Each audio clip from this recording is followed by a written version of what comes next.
After another loss, this time to the New York Islanders, the Columbus Blue Jackets, the 0-7 Columbus Blue Jackets, have made the first coaching change of the year. Out is Todd Richards, and in is John Tortorella. Woo! Back. Hello, everybody. I'm Dave Turner, along with Pat Pickens. Pat, I know you're feeling under the weather a little bit today. Thanks for sticking it out here. I know the colds and stuff have been going around. We're in the Northeast here. The temperature has been changing by the day, but hopefully you're back on the mend soon. This past weekend it felt like winter, and now we're back to the spring. And by the way, we're sitting here in the fall. I feel pretty bad. I've been feeling pretty lousy, but I can't feel worse than fans of the Columbus Blue Jackets right now, can I, Dave? You took the words right out of my mouth on that one. Columbus, who was a team that did have the injuries last year, but they finished well. They come out this year, and they've been absolutely abysmal. They fired the coach, Todd Richards. Who, let's frame this, that Todd Richards last year did a tremendous job with this team. He had so many man games lost to injury, and they were still competitive, and they got better as the guys came back. But whatever the case is, the team wasn't responding this year. They make the move to a guy in John Tortorella, who, of course, is a lightning rod just because of the way he is with the media. And it's always fun. I'm glad Torts is back in the league, if for nothing else, just to hear his one-line answers. But aside from the media circus, or lack thereof, with Tortorella, this move, bringing him in there, Pat, what are your first thoughts about Tortorella now back in the league in a division that he certainly knows and with a team that's really struggling right now? Well, let me start with this, because Blue Jackets general manager Jarmo Kekalainen's quote in a press release announcing the move: John Tortorella is an experienced National Hockey League coach with a proven track record of success. He is a Stanley Cup winner, and we believe the right person to lead our team at this time. It's amazing to me that Stanley Cup – I mean, I know there are very few coaches, especially nowadays, in the NHL who have won the Stanley Cup, and Tortorella, granted, is one of them. But that cup was now 11 years ago. It was before the full season lockout. The sport has completely transformed in that time. Torts. Here's what I'll say about Torts. The guy, like you said, he alienates people. He's fiery. He's excitable. He demands attention from players. He demands respect from players, and he plays a certain style that may or may not still be useful. Now, to be fair, in 2011-12, he took a Rangers team that was very, very mediocre, and they played over their heads. They got the first seed in the Eastern Conference. They went to the conference final, and they lost to a superior team, the New Jersey Devils, that year, and made it to 6 games. So teams play for him. Brandon Dubinsky is on the roster there in Columbus, and Brandon Dubinsky is kind of Torts' guy. There's a lot of skill. There's a lot of big bodies that can play that style where he, the dump and chase, the physical style. But it's whether or not you that protect the house style can be successfable in the NHL. I mean, we saw teams do wonders with shot blocking and shot suppression, I guess is the terminology these days. But it's really, but for Torts' style, it's more like get a lead and hang on for dear life. And whether, the Blue Jackets have been so bad defensively and with the goals allowed, they've been undisciplined. Their is tied for the worst in the entire sport. Their minus 21 goal differential is by far the worst in the sport. Now, what does that say? That says they need to be sounder defensively, and Torts can do that. The question is, you look at Torts' teams, and they have a tendency to run out of gas. And you look at Torts' last stop, which was Vancouver. He went there, he alienated the entire room, and he was fired in one season. There was a lot at play there in Vancouver, and then you talk to guys in that who played under Torts and now played under Willie Desjardins, and they talk about how it was night and day between Torts and Willie. Willie being the coach from junior hockey or American League hockey, and Torts being the strong, tough-jawed, angry guy. I think the obvious point is that Todd Richards was a player's coach, and that the players in Columbus seemed to lose. I guess it was, for lack of a better term, lose respect for him. They kind of were just flying, without rules and without structure, and their play showed. But you wonder, Dave, whether or not, and you think that Torts will kind of shore things up a little bit and at least make them tighter defensively, but you just wonder how sustainable it is. I mean, 3-year deal they gave him. Yeah, I have a lot of mixed feelings about this one because there's part of me that thinks this was exactly the right move because they've been so bad defensively, and they have a heavy kind of good forechecking team that can sort of play that style and make it work because they are a team that'll pester you and that kind of thing. But here's my thing also that we can't forget about.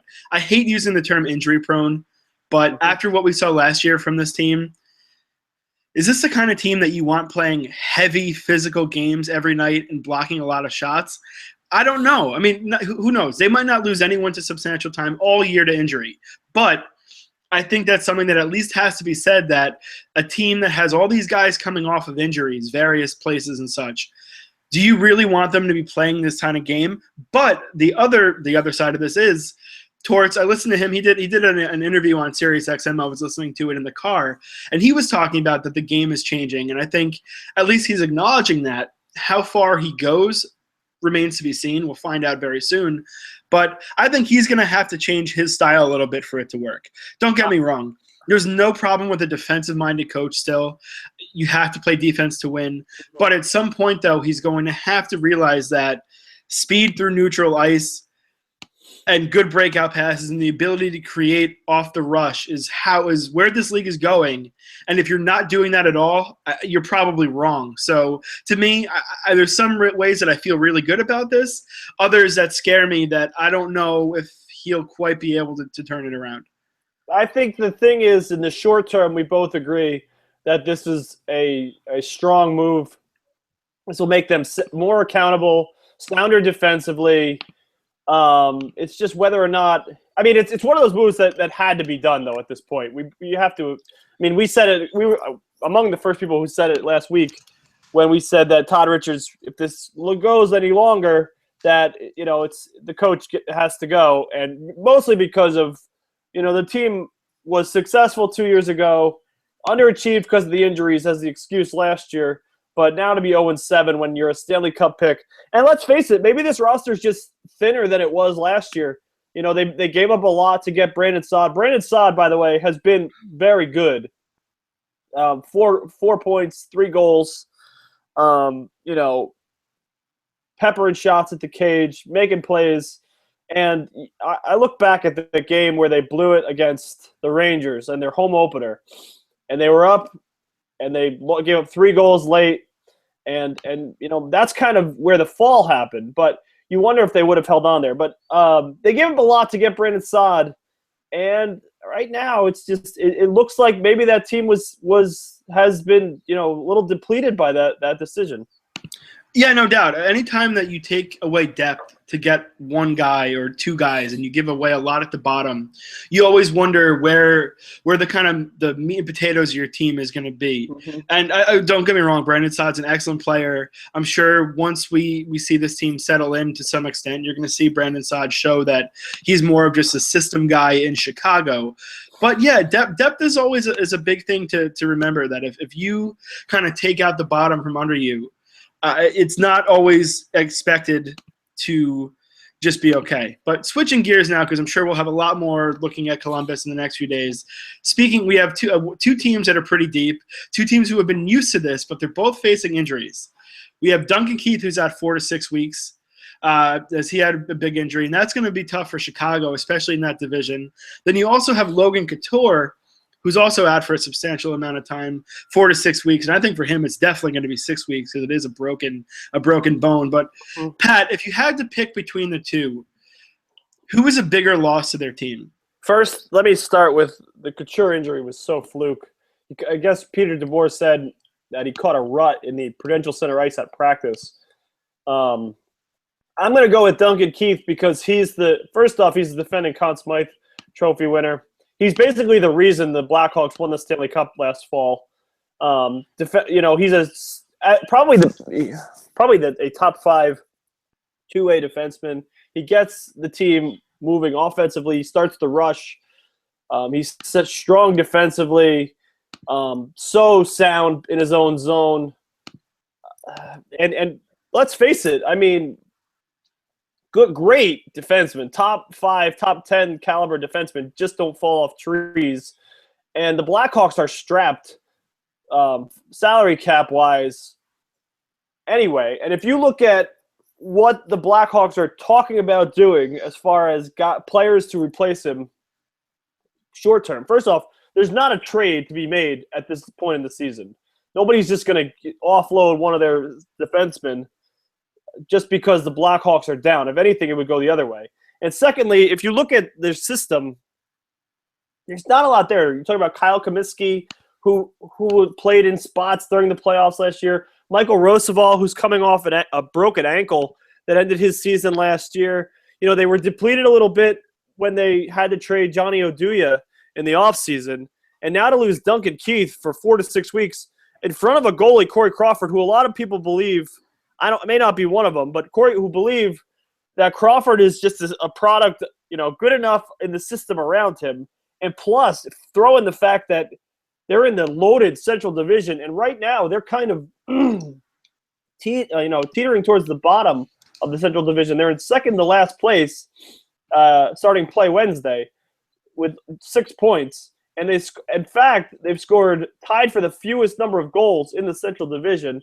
And to lose a player who's kind of your breakout, who starts your rushes up the ice, who moves the puck so well, but also is sound in your own zone for 4 to 6 weeks. I mean, the Blackhawks could fall out of this in that time. They could, but I'm going to have to disagree with you on this one, and not maybe because I think that Logan Couture means more to his team, because I don't think it's that far. But if there's any team, and we've seen it time and time again, with Chicago losing guys either due to cap issues or even injuries in the season, if there's any team that can survive it, don't get me wrong, Duncan Keith, probably the best defenseman in the NHL. But if anyone can survive this, it's Chicago. Why? Because, A, they don't need to finish 1 or 2 in the division to make a run in the playoffs. And I think that this team will be able, especially with the coaching and the fact that the main nucleus of this team has been there before, I think that this team is better suited to deal with an injury like that than the Sharks. Because you look at the Sharks, and they got out to this hot start. They were scoring goals. The goaltender was looking good. Defensively, they've looked pretty good too. You take him out of that lineup. You take Logan Couture out of that lineup, and all of a sudden, they're not quite as dynamic. Thomas Hertl playing second-line center right now. Really, I think he's maybe better suited as a third liner or slotting him somewhere else. But to me, the Sharks are a team that's constantly teetering on that edge of disaster where they've had so many good starts in years past. And we know how they've finished. And for a team like this in a competitive division, that if they start to struggle scoring goals, we expect Martin Jones to come back down to earth at least a little bit, which he has started to. He's not going to be a .960 save percentage goalie all year. That to me, I look at the Sharks and say that if they start to struggle, I don't know if they can pull out of it. Chicago, we know they can because they've done it. It doesn't matter what the situation is. For them, 6 weeks, they'll start off the new year and get right back to it. But to me, I look at it not so much the fact that one player is better or means more specifically, but I look at it more as the team makeup. And that, for me, the Sharks need a guy like Logan Couture because he's a dynamic player. And then when you take him out, it changes things. And I think that the Sharks, especially with the new coach, and they are still trying to learn a new system. I know it hasn't looked like that because they played pretty well, but there are still some idiosyncrasies they're going to have to figure out with Pete DeBoer. And all of a sudden, maybe they go on a slide, and I don't know if that team is quite good enough that if they do hit a slide, to all of a sudden be like, no big deal, we'll get right back out of it. Dave, let's be real. Let's pause the shtick here for a minute. We both think both teams are fine, right? Yes. Yeah, I would agree with that. I think I think the Keith injury is bigger. I think the Sharks are a playoff team. I said it first. Now I've watched them in person a couple times. I think the Sharks are going to be fine. In fact, if anything, the Keith injury could be a blessing because think about how much ice time he logged last year, and now he gets a little bit of a break. I think the Hawks – I think if the Hawks are struggling, there could be a big problem. But I think both teams are fine probably. Yeah, I'd have to go with that. But speaking of a team that has been more than fine so far, the polar opposite of the Columbus Blue Jackets, if you may, the Blue, Blanc, and Rouge, the Montreal Canadiens have not surrendered a point. They are 7-0-0. No one expected them to be this good to start off the year. Pat, I know this is a team that you were very high on, picked them to go to the Stanley Cup Final, so you're looking like a smart man right now, at least out of the gate. We know they're going to be a playoff team. We know they're going to be a good team, a team that's difficult to dispatch when we get into the playoffs. But are they this good? Yeah, I think so. I mean, you look at – and you know what's interesting to me about this team right now is that, they're not even necessarily firing on all cylinders. You look at what Alexander Semin was brought in to do, which is score goals. He has 3 points in 7 games so far. And, Max Pacioretty is really carrying this team right now. 7 points, 5 goals, firing shots at the cage. PK Subban hasn't really got uncorked yet. But, let's face it, this, as much as we love Pacioretty, Subban's offensive game, Placanitz, a bunch of these guys, this team is built to defend its goal. And Carey Price, what more can we say about Carey Price, Dave? I mean, you look at, he was the Hart Trophy winner last year. He won it by a mile. He was the Vezina Trophy winner last year. He deserved to win it, unanimously. And he looks even better right now. It hurts because I played against him in fantasy this past week and lost because Carey Price is just at another level right now. You look at goaltender save percentage right now, and Antti Raanta is leading in save percentage because he shut out the Sharks in his first start on Monday night. But, go a little deeper, and you just mentioned Martin Jones. Martin Jones has a .957 save percentage in 5 starts. You know who has a .966 save percentage in 6 starts? Carey Price. What is going on with this guy? This guy's out of his mind. He's given up 6 goals in 6 starts. He shut out the Blues on Tuesday night. He shut out the Rangers last Thursday. And this guy is just playing out of his mind. He's faced 176 shots, which is 4th most in the sport right now. And he's given up 6 goals. He stopped 170 shots in 6 games. The Canadiens are going to, come back here a little bit, I think, just because – Mike Therrien's system never really lets them get uncorked. But to me, Dave, which is most fascinating about this start for the Canadiens, this is the first time in their history they're 7-0. This was the first time in their history they were 5-0. And you think about the great Canadiens teams, the teams that – there was a team that lost 8 games an entire season. And this is the first time they're undefeated through 7 games. We could be watching history here. Yeah, I mean, it's been unbelievable how good Carey Price has been. And there's no doubt – there's certainly a couple other names you might want to throw in there, but he's the best netminder in the league right now. And, look, I think there's a couple of things that I think have worked for this team right now. Jeff Petrie, re-signing him has been huge because he was a big difference maker when they got him. And I think he just makes them so much better defensively. But they have the 3 younger guys who have really started to take a step forward. Brendan Gallagher, Alex Galchenyuk, David Desharnais. Gallagher, Galchenyuk with 6 points. Desharnais playing third line with 5 points already. Those guys, they only have 3 goals combined. They each have a goal, but they have quite a few assists each. Mm-hmm. Those are guys who they expected to take the next step, and they maybe haven't really done it yet, but now we're starting to see that. I mean, sure, Placanitz and Pacioretty, especially Pacioretty, we know what they can do. But it was the other guys stepping up and taking that next step forward that I think was the biggest thing for this team, because we know Price is going to be good. That's going to happen all year. But for them to be a team that might break the curse, because the Toronto Blue Jays aren't going to win a baseball championship. So, we need to get some sort of championship into the great nation of Canada. If this team, and look, I think they're absolutely going to be there in the end because of how good Price is. I think the depth is going to be a big thing. And I know Alexander Semin hasn't been great so far, but I do think that eventually he'll be a guy that you look at as depth. Tomas Fleischmann has goals already. He's another guy that's a nice depth piece. And to me, that's the biggest difference, is that you're seeing some of the guys either growing from within, or they brought in a couple of guys who have shown that they can kind of fill some of those gaps. And now all of a sudden they're dangerous. They're dangerous offensively. I think they're probably a team that could use another stay-at-home defenseman maybe for a deep run. Maybe just a guy that can just block a lot of rubber in the playoffs. But you look at this team, and, maybe they're not quite there yet, but, my God, they look really, really good right now. You're right about probably a defenseman. Markov with Subban is kind of – Markov's plus 10, by the way. I know. It's incredible. But you mentioned Desharnais, and Desharnais, I think, may be one of the most underrated playmakers in the entire sport, just because he was playing with Pacioretty and Gallagher. He's been playing with them for basically the last 3 seasons. And, Pacioretty became an elite goal scorer because he has Desharnais getting him the puck. So, every team wants defensive depth.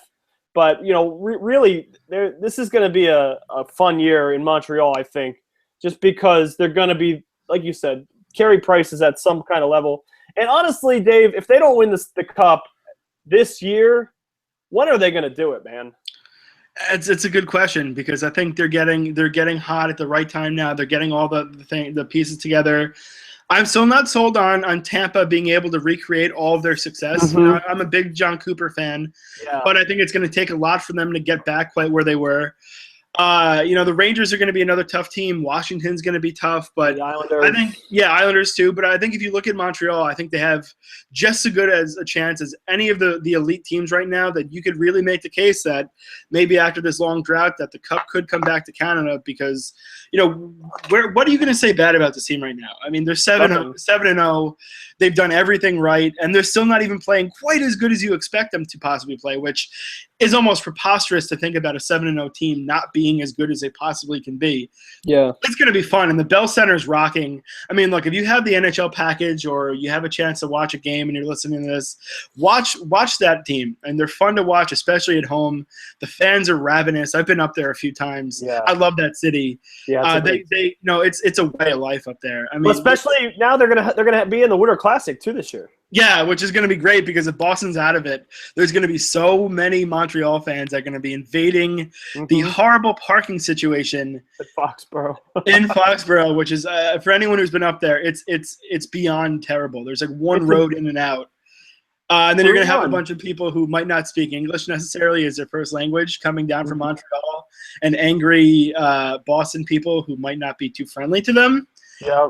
It's going to be interesting at Foxborough. That's going to be fantastic. I can't wait. Especially, enjoy paying $50. Don't try to go to the hunting store in Foxborough that day, because there's a hunting shop right adjacent in a strip mall to Gillette Stadium. But I digress. Dave, you want to do some? The Bruins fans might want to wear some camouflage though if they're actually playing that bad. But we'll cross that bridge when we get there. Yeah, we're still a few months from that. Plus minus, ready to go? Yeah, let's do it. All right, first plus, John Hines. The Devils are bad, first off. Let me start by saying that. And they still don't score really at all. They look lost offensively at a lot of spots. But good for John Hines. He got his first point Friday night against the Sharks. He got his first win Sunday at Madison Square Garden. Going to be a memorable one for that. Apparently, one of the Devils had to go retrieve the puck for him in the stands after Lee Stempniak's overtime goal Sunday. And then he gets another win Monday or Tuesday night against the Arizona Coyotes. Listen, the Devils, like I said, are not a good team. Offensively, they are, but, and I say this with a but, They are a sound team defensively. They have an elite goaltender in Corey Schneider. Most coaches and players around the league would concede that Schneider's probably a top 5 or 7 goalie in the league, and that'll keep them in a lot of games. And it seems like John Hines is finally starting. I mean, I just like his demeanor a lot. He's very even-keeled. He kind of gives off – I mean, as strange as this will sound, Dave, I think you might understand it. He gives off – he's a hockey coach, you know? He's very even-keeled. He's very, knows what he's doing. The players rave about his communication skills. Corey Schneider even compared him to Pete DeBoer a little bit on when I spoke with him on Friday. They're not a great offensive team. They're scoring on their power play, though. They finally reached 3 goals Tuesday night against the Coyotes, who are a little defensively porous also. But they're going to – and I come back to this. Last year when the Devils played the Rangers at Prudential Center, color commentator for MSG Network, Joe Micheletti, called the Devils an embarrassment because of some of the things they were doing with the slashing and penalties and hooking and grabbing. And then if you listen to Micheletti after the Rangers and Devils game Sunday, he was raving about the Devils defense and Andy Green and some of their players. Adam Henrique's taking this game to a next level. And, this is a team that's going to be tough to play against, Dave, moving forward. And I think that's all the Devils want right now, is to be a team that's going to be hard to play against. They're not going to score a lot of goals. They're going to defend a lot of goals. They're going to defend, basically. They finally got a lead Tuesday night, which is crazy that you're talking about. This is the first time they've held a lead the entire season. But, there are some bad teams in the league, and the Devils are probably going to be among them. But they're not going to be fun to play against. No, I'm always someone who believes you build from the net out. Mm-hmm. And they have the young defense. They have the goaltender, who certainly is maybe, if you want to say just under elite, okay, or you could say he really is a top 5 goaltender. I think John Hines is the perfect guy to be on a young rebuilding team because he will stay the course. He'll teach. Yeah, exactly, and that's what I really like about it. But another young player in this league now that has been taking the league by storm is Connor McDavid. I watched him a couple times just because I had to. Maybe not the most interesting games of the Edmonton Oilers, but you're seeing some things from Connor McDavid already that make you think this kid is going to be beyond special. His speed. You see guys, maybe it's lack of respect for him. Maybe it's guys thinking, this 18-year-old kid can't be that good, that they're taking an angle on him or they're trying to brush him off the puck. And Connor, who's a strong skater and a fast skater, very fast at that, is blown by guys. And this is early on. This is a few games into his NHL career where he's a baby. And he's already made guys look bad. And also you look at it and say, the guy who I think is best fit for his line is Jordan Eberle, who hasn't even played this year because he's been hurt. You put them in, you put a guy who can do some things to really support him. Look, Connor McDavid is going to have a long, very, very successful career. I don't know if Edmonton is really going to be competitive quite this year, though I'm sure there's people who would hope that would have been the case. But he, even already, you see the hockey IQ and just the sheer ability of him to just use his speed and his vision to make guys look bad and to make plays happen almost out of nothing. So the sky's the limit for him. And look, if you get, again, I've already told you to watch Montreal, but if you get a chance to watch Edmonton, do it, because just watching this kid come into his own is really exciting, not only for Edmonton, but the entire game of hockey as well. Big night for Edmontonians too. 3 points against the Calgary Flames. If you're gonna beat Calgary, if he's gonna post big numbers against the arch rival, he's gonna endear himself pretty quickly up there. Second plus, Antti Ranta. We talked about the Rangers' defense porous, struggling last week. They had trouble scoring goals over the weekend. They lost to the Devils, which is unheard of, especially when you consider they had not lost to the Devils, Dave, since December of 2013. So they were in need of a spark here, and Antti Ranta provided it early in their win Monday night at Madison Square Garden. Ranta, by the way, we already talked about it, leading the league in save percentage. Obviously, small sample, one game. But, Ranta, to me, was a question mark because So much was made of how he exited Chicago. You know, the whole talk about him rooting against the Blackhawks last year because he had been supplanted by Scott Darling as the team's backup. He comes in. He's, you know, another Scandinavian goaltender to play there with Henrik Lundqvist, and he stopped all 22 shots against the Sharks on Monday night. You know, apparently he's one of the best, nicest guys in the league, one of the better quotes. You could hear that, especially when you consider what he said about, you know, truthful to a fault almost. And it seemed like the Rangers defense, like they did with Cam Talbot last year, seemed to play a little stouter in front of him. So good for Antti Raanta, first win as a Ranger, and proving that all is not lost now that Cam Talbot's out in Edmonton. Yeah, it's a good thing to see him playing well because the way he left, you wonder, is he ever really going to get another chance? But here's the thing about him that's so important. The Rangers can't expect to play Henrik Lundqvist 70 games this year and expect to have him fresh for the playoffs. But in the same regard, in a really, really tight division, you didn't want to go with Mackenzie Skapski and say, okay, we're going to hope that we can get good enough goaltending for 20 games or so, depending upon injuries, whatever. But having him come in and play well, I think is the key to not only finishing where they want to in the regular season, but also being able to do things in the playoffs that they want to do this year. Because a healthy and a fresh Henrik Lundqvist is the key, because I think he has fallen off in years past. And if they can count on Raanta to come in and give them really good performances, or at least adequate performances where they're not having a tremendous drop-off in goaltending, I think it makes them that much better. But for me, my second point, keeping in the line of goaltenders, I'm going to say both goaltenders for the Dallas Stars, who have gotten off to a really good start.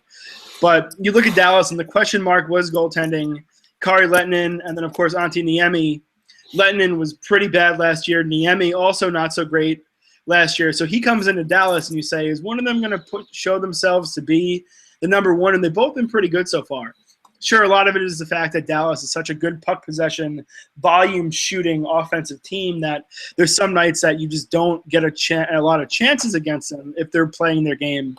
Mm-hmm. But I think they've both been pretty good. You know, that's going to be the key. We know they're going to score. But if they can find consistent goaltending, and it doesn't even mean necessarily that they have to pick one and go with it right away. I know I talked about this last week. Give them 20, 30 games, and then maybe kind of decide who you're going to go with 2 out of 3, 3 out of 4.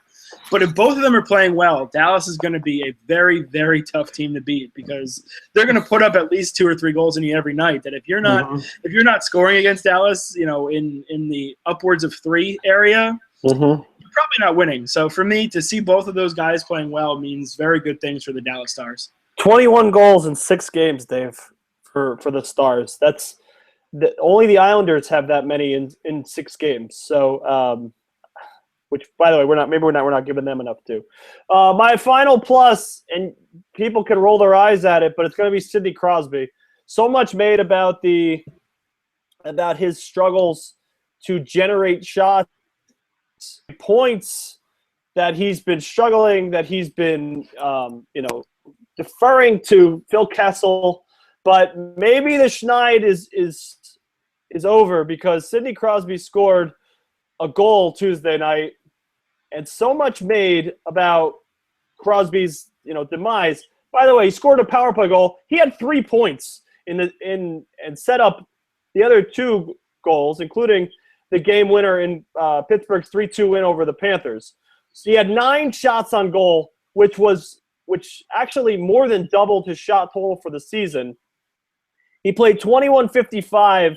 Now let's start with this. Crosby always plays up against the Panthers for whatever reason, because the Panthers seem to frustrate him, to try to agitate him as much as any other team in the entire league. And seriously, I'm not, it sounds like I'm trolling here a little bit, but I'm not.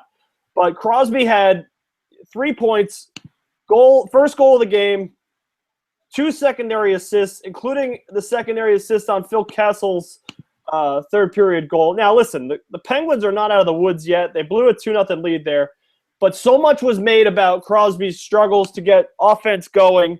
He scored on the power play, and maybe this is the start for him getting off to, getting rolling here a little bit because, 3 points in 6 games, Sidney Crosby's not going to be a 40-point player this year.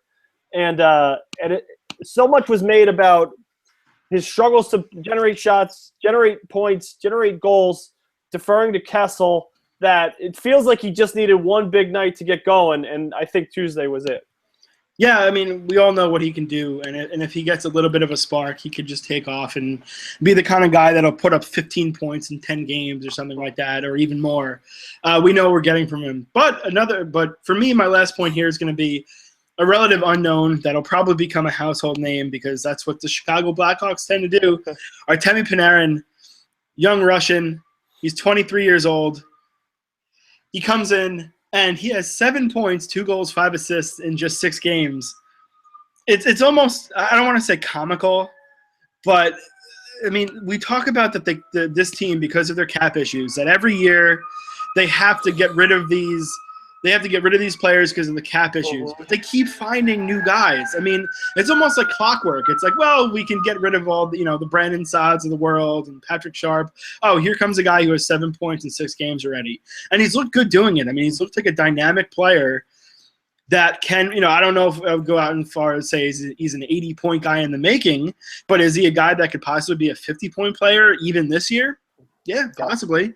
I mean, considering that he is playing big minutes, he's averaged over 17 minutes a game. He did even have over 20 minutes played against Philadelphia. He's averaging about 24 shifts a game too.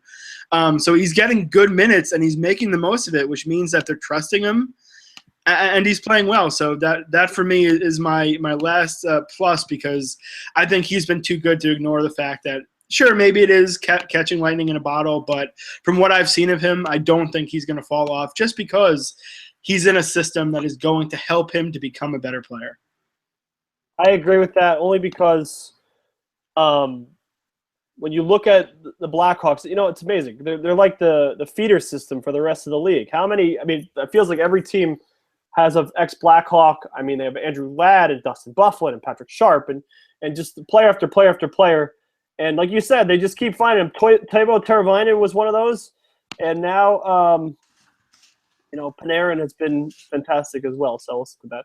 Minuses, I'm going to start, Dave, with a team we thought would improve, who's now looks like it might regress. So much made of Columbus's struggles.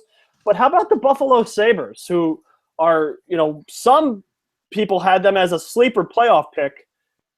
They're 1-4 through 5 games. They've scored just 9 goals, which is the second fewest. Columbus has more goals scored than Buffalo, and only Philadelphia has scored fewer. Jack Eichel, by the way, leading them in goals with 2, scored a couple highlight reels goals, but scored a couple highlight reel goals. But this team is struggling offensively. They're really missing Robin Lehner in goal. Chad Johnson's save percentage is only .896. He's given up 12 goals and 115 shots through 4 starts in 5 games. Like I said, some people had this team as a sleeper playoff pick with the skill, Matt Molson and Evander Kane. Evander Kane, by the way, apparently more excited about going to see Blue Jays playoff games these days. Ryan O'Reilly has a goal, but, and to be fair, they've only played 5 games, so it's tough to get really down on them. But this is a team that many thought would improve and be in the mix, maybe for that last playoff spot in the East. And all of a sudden, it hasn't happened yet. It's only 5 games, but still, the Sabres need to get better here. Yeah, I think the question with a young team like this, and I do expect them to be better, but it's one thing to see a team like Calgary, perhaps, where that they can play well, as opposed to a team like Buffalo where you're saying, well, maybe this is what they are. They have to prove that they're not this bottom-tier team before we can say anything else-wise. Just because they brought in some good players and Eichel's exciting and Evander Kane doesn't mean that they're anything yet, because they have to prove that. So for me, I look at it and say, sure, they could be better, but again, sometimes it takes a while, and they are rebuilding still. They are not a team that's going to blow your doors off, even when they're playing their best hockey. So I think give them time. I'm sure they'll get better, but maybe we're seeing them more for what they are right now, and that means they have a little bit more work to do. We'll see. For me, my first minus is going to be Rick Nash, just because I'm tired of him being so good and so bad. I mean, just be something in the middle, please. Rick Nash is a guy who he came the year that they lost in the Stanley Cup Finals to Rangers. He didn't do anything in the playoffs. He follows it up last year by having a great regular season. He was dynamic. He scored so many big goals, and then all of a sudden in the playoffs he does nothing. Now we're a few games into the season, and he hasn't scored yet. I don't know if that means maybe he's going to go from, maybe the stretches playoffs last year, regular season this year, and it means he's going to be good in the playoffs this year. I'm sure Rangers fans would love that, but I'm just kind of tired of seeing this guy who's such a good player have these extended streaks where you're like, come on, what are you doing? And considering that the Rangers have played pretty well and they're a very good team, where's Rick Nash? That's what I'd like to know. Yeah, Oscar Lindbergh's kind of covered for them a little bit, but seems to be that line seemed to be getting a little more opportunity. Zuccarello scored Monday night. I would look for that to break out soon. Second minus is going to go to Brent Burns. Listen, not his fault, but Brent Burns, without Paul Martin in the lineup, all of a sudden Saturday night, Martin was out of the lineup with a lower body injury, the Sharks announced, and Brent Burns all of a sudden scuffled, -4 in 2 consecutive losses. He was -3 in a loss to the Islanders Saturday night, playing with Brendan Dillon. Really, he needs Martin. Martin's much better stay-at-home defenseman than Dillon is, and Burns is so dynamic offensively and defensive, but mostly offensively. That pair together is fantastic. That team's, they need Martin back. Apparently, the injury is not that serious, fortunately for the Sharks, but for Brent Burns to do his job as the kind of roving offensive defenseman, he needs a better stay-at-home guy, and they need Paul Martin back. But Burns, yes, definitely struggled the last 2 games in the New York area. Yeah, I'm with you on that one because he did look like he was playing pretty well, and then now all of a sudden, when he's counted on to be that guy that can kind of be defensively responsible, doesn't necessarily happen. For me, my second minus is going to be Jonathan Quick, who has an under 9 save percentage right now. And I know the Kings are a team that we expect, they'll find their way and they'll be okay, but I could be very wrong on this one, and I might be able to eat my big old plate of crow by the end of the season. But I've always felt that Jonathan Quick, to use a baseball reference, was like Tim Lincecum. That he's a guy that he's able to get so much out of his body and play in a way that no one else can, that makes him so good, but I worry about his longevity. And, it's not that he's old, but I just wonder if he takes just a little bit of a step slower now, is his style that I wouldn't say is fundamentally sound all the time, good enough to make up, to say the least. I don't know if it's good enough for him to really be that guy if he's not going to play fundamentally sound. We look at guys like Corey Schneider now and Braden Holtby, who are really kind of establishing themselves as these top-tier goaltenders because they're really good fundamentally, and they take the right angles all the time, and they cut, they have great rebound control, and those are the things that you look for in a goaltender. And for Quick, I need to see it now. He hasn't looked great. He wasn't exceptional last year, and I just wonder if the days of him being this elite goaltender that, flops all over the ice and makes these incredible saves that really no one else could make when he was on his game. I'm starting to wonder if we're ever going to see him be that guy again that is just absolutely, one of the top 3 goaltenders in the league. I just don't know if we're going to see it. The thing is with him is he always raises his game at the most important time in the playoffs. And it's interesting, though, because, did the Kings make a mistake trading Martin Jones? Did they give up on the wrong guy? That's a really good question, actually. I don't think you could have kept him over Quick because you know what Quick does in the playoffs. And yes, again, I'm ready to eat my crow on this one because Quick is still a really talented goaltender. But that is a good question, though. If they did possibly let a guy go that's going to end up finishing ahead of them and looking better than their own goaltender this year. Yeah, to be fair, they must not have known he was going to end up in San Jose. But no, they had no idea, of course. Yeah, but Jones, had broke on the scene and had that huge, shutout streak in his first couple starts in LA too. It'll be interesting to watch how that plays out. Last minus is going to go St. Louis's defense. St. Louis is an elite defensive team, and maybe the goaltending has something to do with it also. But if you look at, there's the Blues are kind of floating along down the river here, but it hasn't exactly been easy. They were shut out Tuesday night in Montreal, obviously Carey Price again. But the Blues all of a sudden given up 17 goals in 7 games. It's not a lot, but it's the most most allowed in the Central Division, and that includes Colorado. It actually is the second most goals allowed in the entire Western Conference, which to me is surprising. Now, granted, they played the extra game, but their +4 goal differential, not great. This is the team that keeps offenses at bay, and we're looking for more from St. Louis. We're looking for that jump, like what Montreal gave you, and they still have 10 points. They're 5-2, and everything is fine right now. But Jake Allen and Brian Elliott. Elliott's been pretty good. Allen has been pretty suspect, and Shattenkirk's been in and out of the lineup. He's been injured a little bit, and you watch them a little bit, and they're giving up chances and they're giving up goals, and it's a little surprising to see.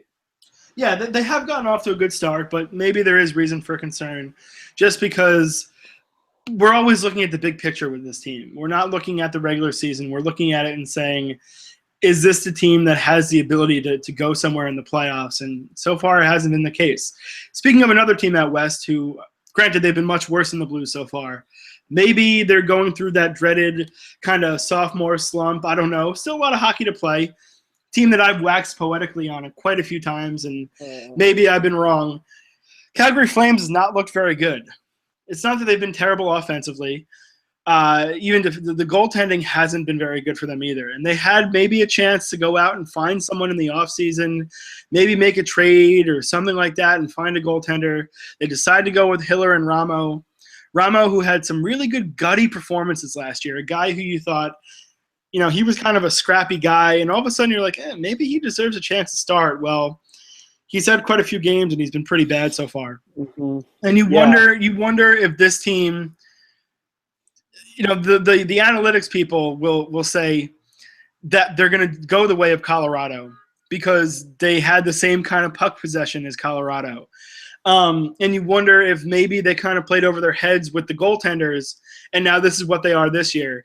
You have to be worried about Calgary just because as good as they looked last year, as much as they got to that series against the Ducks and fought valiantly in the loss after beating Vancouver, I don't know. If they're not going to find the goaltending between either of those two guys, they certainly are going to have a tough going, especially if the Sharks are going to be around trying to find a playoff spot in that division this year. 10 saves for Jonas Hiller in the 6-2 loss to Calgary. If not for Columbus's atrocious, somewhere in the 830s save percentage, Calgary's combined save percentage would have to be, so it's got to be the worst in the Western Conference.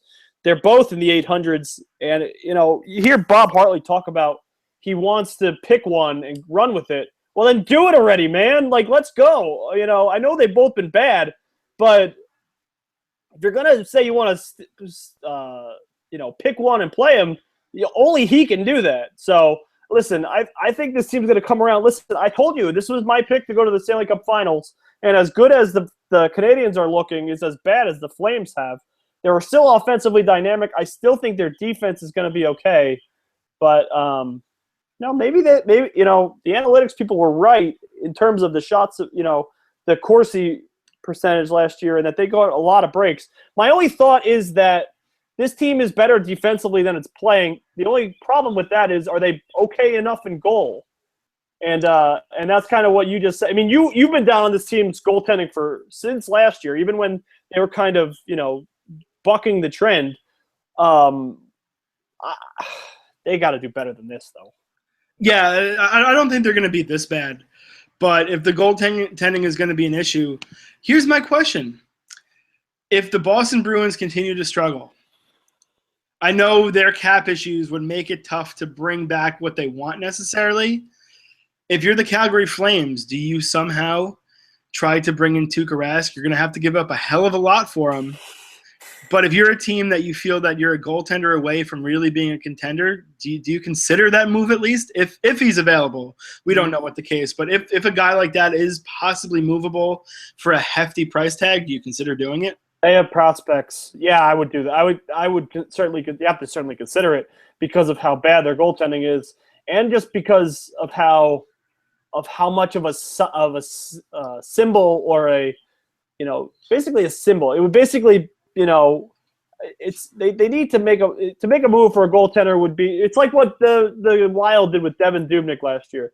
The Wild were playing so well, and Dubnyk was kind of where their goaltending was kind of killing them, and to bring in a guy who's can get the job done. Plus, he's buddies with Dougie Hamilton, so sorry to throw some salt into that wound, but yeah, Dennis Wideman and Dougie Hamilton both play with Tuukka Rask, so I would consider it for sure if it's there. I don't think the Bruins are going to do that, though. No, I think they'd really, really have to fall off for that to happen. So I don't think that's one to put into the hot stove, at least just yet. But right before we go here, it's been a great show. But what are you looking forward to over the next few days? A lot of good games coming up.